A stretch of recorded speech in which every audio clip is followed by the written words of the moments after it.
गुरु प्यारी सास संगत जी, प्रेम से कहना धन्यकार जी। आशा करती हूँ आप सभी बहुत अच्छे होंगे। आज मैं आप सभी के लिए एक नई साखी लेकर आई हूँ और आज की हमारी साखी का विषय है लालची संतान। चलिए सुनते हैं आज की ये साखी। सास संगत जी, विजय को अपने काम से वापस आने में काफ़ी समय लग रहा था, तो विजय की पत्नी मीना ने उसे फ़ोन कर दिया। विजय ने फ़ोन उठाया तो मीना परेशान होकर बोली कि रात के 12 बज गए हैं, आप घर कब लौटेंगे? मैं कब से आपकी राह देख रही हूँ। इसी वजह से मैंने अब तक आपको फ़ोन भी नहीं किया। घर के काम ख़त्म होते हुए अभी घड़ी की ओर नज़र गई तो देखा कि रात के 12 बज गए हैं। तो विजय कहने लगा कि बस थोड़ी ही देर में मैं घर आ रहा हूँ, मेरा स्कूटर ख़राब हो गया था इसलिए देरी हो गई। मीना ने राहत की सांस ली, क्योंकि जब से उसने घड़ी की ओर देखा था उसका दिल ज़ोर ज़ोर से धड़क रहा था कि सब ठीक तो होगा ना। तभी मीना की सास कौशल्या जी के कराहने की आवाज़ आई तो मीना सास के कमरे में पहुंची। कौशल्या जी को 3 दिनों से तेज़ बुखार था। दवाई तो चल रही थी लेकिन फिर भी बार बार बुखार आ रहा था, तो आज ही वह अपनी सास को डॉक्टर से फिर से दिखा कर लाई थी। डॉक्टर ने कहा था कि इन्हें टाइफाइड बुखार हो गया है और डॉक्टर ने दवाइयाँ भी बदल दी।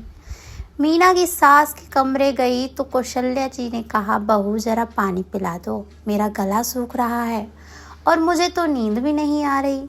क्या विजय काम से लौट आया? तो मीना कहने लगी, माँ जी मुझे अच्छे से पता है जब तक आपके बेटे घर नहीं आएंगे तब तक आपको चैन की नींद आ भी नहीं सकती। अभी अभी मेरी उनसे बात हुई है, वह घर आने ही वाले हैं, आप परेशान मत होइए, मैं आपको पानी पिलाती हूँ। मीना पूरे तन मन से अपनी सास की सेवा करती थी। सास संगत जी, हालांकि कौशल्या जी के 2 बेटे थे। उनका छोटा बेटा शहर में अच्छी खासी नौकरी कर रहा था, अच्छे घर में रहता था, लेकिन कभी भी उसने माँ को साथ रखने की बात नहीं सोची। हालांकि शुरुआत में कौशल्या जी सबसे बहुत बढ़ चढ़कर अपने छोटे बेटे की तारीफ़ें किया करती थीं कि मेरा छोटा बेटा पढ़ लिख कर अच्छा कमा रहा है, उसकी कमाई लाखों में है, उसने बड़ा सा घर खरीदा है। लेकिन धीरे धीरे जब कौशल्या जी ने देखा कि उनका छोटा बेटा राजेश तो उनके बारे में सोचता भी नहीं है, तो अब वह भी अपने छोटे बेटे का नाम अपनी ज़ुबान से नहीं लेती थी। वरना पहले तो वह कहती थी बड़े बेटे बहू के साथ और तारीफ़ें किया करती थी छोटे बेटे की और बहू की। लेकिन धीरे धीरे कौशल्या जी को समझ में आ गया कि वह लोग तो अपनी दुनिया में मस्त हैं। उनका बेटा राकेश तो फ़ोन पर भी माँ से बात तक नहीं करता था और ना ही कौशल्या जी का मन करता था कि वह छोटे बेटे से बात करें। खैर, थोड़ी देर में उनका बड़ा बेटा विजय घर लौट आया और मीना ने खाना अपने पति के सामने परोस दिया। तुरंत ही वह रसोई में गई। तब विजय ने मीना को आवाज़ लगाते हुए पूछा, बच्चों ने खाना खा लिया क्या और माँ ने दवाई ले ली? तब मीना अंदर से ही बोली, माँ जी ने और बच्चों ने खाना खा लिया है और माँ जी दवाई भी ले चुकी हैं। जब मीना बाहर आई तो उसने देखा कि विजय ने अभी खाना शुरू नहीं किया था। तो मीना कहने लगी, आप यूं ही क्यों बैठे हैं, खाना क्यों नहीं खा रहे? विजय ने धीरे से कहा, मैं जानता हूँ कि अभी तुमने भी खाना नहीं खाया होगा, साथ में खा लेते हैं। मीना मुस्कुरा उठी और दोनों पति पत्नी ने साथ में खाना खाया। फिर विजय थोड़ी देर तक माँ के पास बैठकर माँ के हाथ पांव दबाता रहा। तब तक मीना ने रसोई का काम खत्म कर लिया। उसके बाद विजय ने बच्चों के कमरे में जाकर बच्चों को देखा और अपने कमरे में आकर वह आराम करने लगा। सास संगत जी, विजय एक परचून की दुकान पर काम करता था। वह ज़्यादा पढ़ा लिखा था नहीं और उसके घर के आसपास दूर दूर तक कोई कंपनी भी नहीं थी, इसलिए वह उस दुकान पर काम करके अपना घर चला रहा था। उसके 2 बच्चे थे, एक अच्छी समझदार पत्नी और एक बुजुर्ग माँ। सबकी जिम्मेदारी विजय के कंधों पर थी। जब बच्चे बड़े होकर स्कूल जाने लगे तब मीना को लगा कि उसे भी पति का साथ देना चाहिए। तो खाली समय में मीना सिलाई कढ़ाई का काम करने लगी।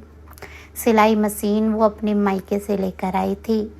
जब वह कुछ पढ़ाई पूरी कर चुकी थी तो छुट्टियों में उसने सिलाई कढ़ाई का काम सीख लिया था। मीना के पिता ने बड़े शौक से उसे सिलाई मशीन ला कर दी और कहा कि जब तू सिलाई सीख जाएगी तो तू मेरे लिए कपड़े सिल देना। लेकिन वह दिन आज तक कभी नहीं आया, क्योंकि मीना की सिलाई सीखने से पहले ही उसके पिता की मृत्यु हो चुकी थी। उस समय मीना का परिवार टूटकर बिखर गया था, तो मीना की माँ ने उसके पिता की कंपनी में नौकरी करके उसके भाई की परवरिश की। अब मीना का मायका भी इतना अमीर तो था नहीं कि वह 2 बच्चों को पढ़ा सकते, लेकिन मीना ने बस थोड़ी बहुत पढ़ाई पूरी कर ली थी। उस बेचारी को पढ़ाई छोड़नी पड़ी ताकि वह घर पर रहकर अपने छोटे भाई का ध्यान रख सके। मीना भी माँ की मजबूरियों को समझ रही थी, इसलिए मीना ने कुछ भी नहीं कहा। खाली समय में वह सिलाई कढ़ाई का काम करती और वह अच्छा सिलाई कढ़ाई करना सीख चुकी थी। फिर धीरे धीरे मीना का भाई बड़ा हो गया तो उसकी माँ ने अपना पूरा ध्यान अपने बेटे को पढ़ाने लिखाने में लगा दिया। मीना की शादी की उम्र हुई तो उसकी शादी हो गई। अब क्योंकि विजय भी पढ़ा लिखा नहीं था, गरीब घर परिवार से था, तो विजय के परिवार की कोई मांग भी नहीं थी, इसलिए बिना किसी परेशानी के विजय और मीना की शादी हो गई।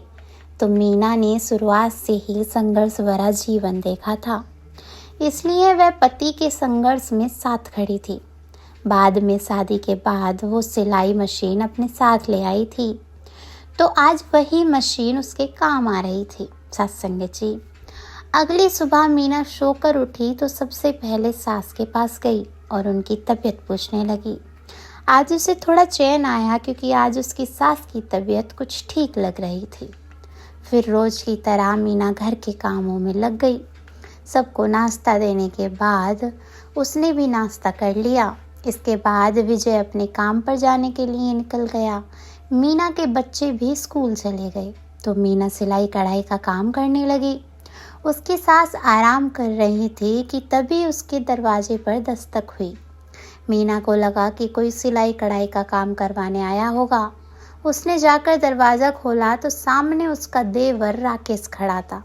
देवर को देखते ही मीना हैरान होकर कहने लगी, आप अचानक से यहाँ कैसे आ गए? राकेश ने आगे बढ़कर भाभी के पांव छुए और कहा, भाभी, माँ कैसी हैं और कहाँ है माँ? अचानक से इतने सालों के बाद राकेश को सामने देखकर मीना हैरान थी। उसने अपनी सास के कमरे की ओर इशारा करते हुए कहा, माँ जी वहाँ हैं। तो राकेश माँ के कमरे में चला गया। काफ़ी देर तक वह माँ के सामने आंसू बहाकर माफ़िया मांगता रहा कि इतने सालों से उसने माँ को भुला दिया था। कैसे गिड़गिड़ा कर माँ को बोला कि मुझे मेरी गलती का एहसास हो गया है और अब मैं आपको अपने साथ रखना चाहता हूँ।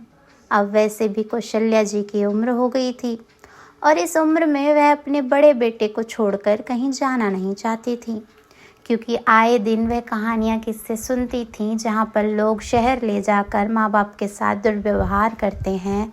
इसलिए कौशल्या जी मना करती रहीं। इधर मीना ने फ़ोन करके विजय को भी बता दिया कि राकेश घर आया है, तो विजय भी जल्दी छुट्टी लेकर घर आ गया ताकि वह भी छोटे भाई से मिल सके। इतने सालों के बाद विजय भाई से मिल रहा था तो वह अपनी खुशी रोक नहीं पाया। 2 दिनों तक राकेश उनके घर रहा। वह लगातार माँ को समझा रहा था कि मेरे साथ शहर चलो, अब मैं आपकी सेवा करूँगा। विजय ने भी कहा कि तू यहाँ आते जाते रहना, माँ को यहाँ से ले जाने की जिद न कर। तो राकेश ने बड़े भाई से कहा, भाई अब माँ की सेवा मैं कर लूँगा, आपने बड़े दिन सेवा कर ली, अब आपको यह बोझ उठाने की ज़रूरत नहीं। इस बात से विजय को बुरा लगा। वह कहने लगा, मेरी माँ मेरे लिए बोझ नहीं है, बल्कि ये तो मेरी माँ है। अपनी माँ से मैं बहुत प्यार करता हूँ और मैं इनके बिना नहीं रह सकता। लेकिन विजय की बात को नज़रअंदाज करते हुए राकेश बोला, तो क्या ये केवल आपकी माँ है? मैं इनका कुछ नहीं लगता। अब माँ मेरे साथ जाएंगी। अपने दोनों बेटों को लड़ता हुआ देख कौशल्या जी की आंखें भर आईं और वह सोचने लगी, देर से ही सही मेरे छोटे बेटे को एहसास तो हुआ कि मैं उसकी छोटे बेटे का मन रखने के लिए वह बेटे के साथ जाने के लिए तैयार हो गई। लेकिन सब लोग हैरान भी थे कि अचानक से राकेश माँ के लिए इतनी जिद क्यों कर रहा है। 2 दिनों के बाद राकेश कहने लगा, माँ मुझे ज़्यादा छुट्टी नहीं मिली, मैं बस तुम्हें लेने आया था। अपना सामान पैक करो और मेरे साथ शहर चलो। कौशल्या जी ने भी बड़ी बहू की मदद से अपना सामान पैक कर लिया। जब वे बैग लेकर आंगन में आई तो राकेश उनका बैग चेक करते हुए बोला, माँ तुमने सारा सामान तो ले लिया है ना? कौशल्या जी बोली, हाँ बेटा, मैंने अपनी ज़रूरत का सारा सामान ले लिया है। तो राकेश पूरा बैग उलट पुलट करके देखने लगा। घर वाले हैरानगी से उसे उसकी हरकत देख रहे थे। थोड़ी देर के बाद राकेश चीखते हुए बोला, माँ इसमें सोने के झुमके कहाँ हैं? आपने तो वो झुमके लिए ही नहीं। ये सुनकर कौशल्या जी हैरान हो गई। फिर पूछने लगी कि किन झुमकों की बात कर रहा है। तुझे पढ़ाने के लिए मैंने अपनी शादी वाले झुमके और सारे गहने तो बेच दिए थे ना?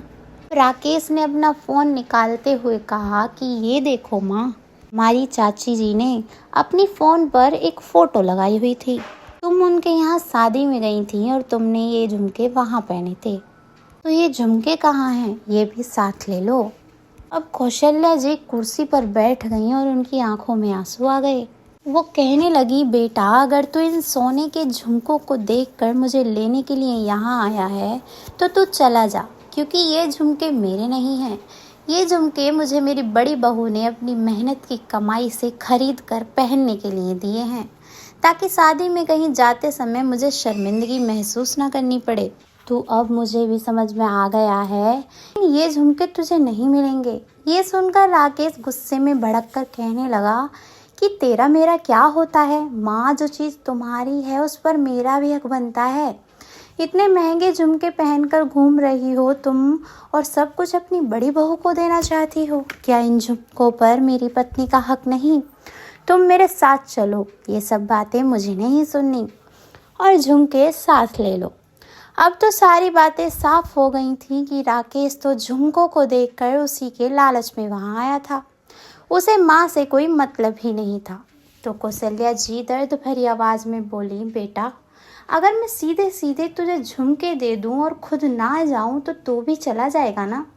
तो इस सवाल पर राकेश सकपका गया, मानो वो रंगे हाथों पकड़ा गया। तब कौशल्या जी ने हाथ जोड़ते हुए कहा कि सच में वह झुमके मेरे नहीं हैं, वह मुझे मेरी बड़ी बहू के झुमके हैं। उसने ही खरीदे हैं और मुझे पहनने के लिए दिए थे। बाकी तेरे प्रति मैंने अपना फ़र्ज़ निभा दिया है। तू अपनी ज़िंदगी में खुश रह, लेकिन मुझे बहुत अफसोस होगा कि मेरी संतान लालची निकली। मैंने लालची संतान को जन्म दिया। इतना कहकर कौशल्या जी अपना बैग लेकर अपने कमरे में चली गईं। राकेश भी अपना सा मुँह लेकर रह गया। उसने सोचा था कि वह माँ को और झुमकों को अपने साथ ले जाएगा, फिर माँ को बहला फुसला कर वह झुमके अपने पत्नी को दिलवा देगा, लेकिन यहाँ पर तो उसकी पोल खुल गई थी। वैसे मुफ्त में वह माँ को ले जाना नहीं चाहता था, बल्कि झुमके भी साथ लेकर जाना चाहता था। इसलिए अब सभी को समझ में आ गया था कि वो लालच में वहाँ आया था। आखिरकार राकेश को खाली हाथ वहाँ से लौटना पड़ा। साथ संगत जी, कुछ लोग होते ही इतने लालची हैं कि उनके खुद के पास भले ही किसी चीज़ की कमी ना हो, लेकिन फिर भी वह लालची लोग दूसरों की चीज़ों पर अपनी नज़र रखते हैं। तो साथ संगत जी, अब आप सभी कमेंट करके ज़रूर बताइएगा कि कौशल्या जी ने राकेश के साथ जाने से मना करके क्या सही फैसला लिया, या उन्हें अपने बेटे के साथ चला जाना चाहिए था। आपकी जो भी राय होगी कमेंट में लिख दीजिएगा। साखी अच्छी लगी हो वीडियो को लाइक शेयर ज़रूर कीजिएगा। आप सभी से फिर मुलाकात होगी नई साखी के साथ। प्रेम से कहना, धन्यवाद जी।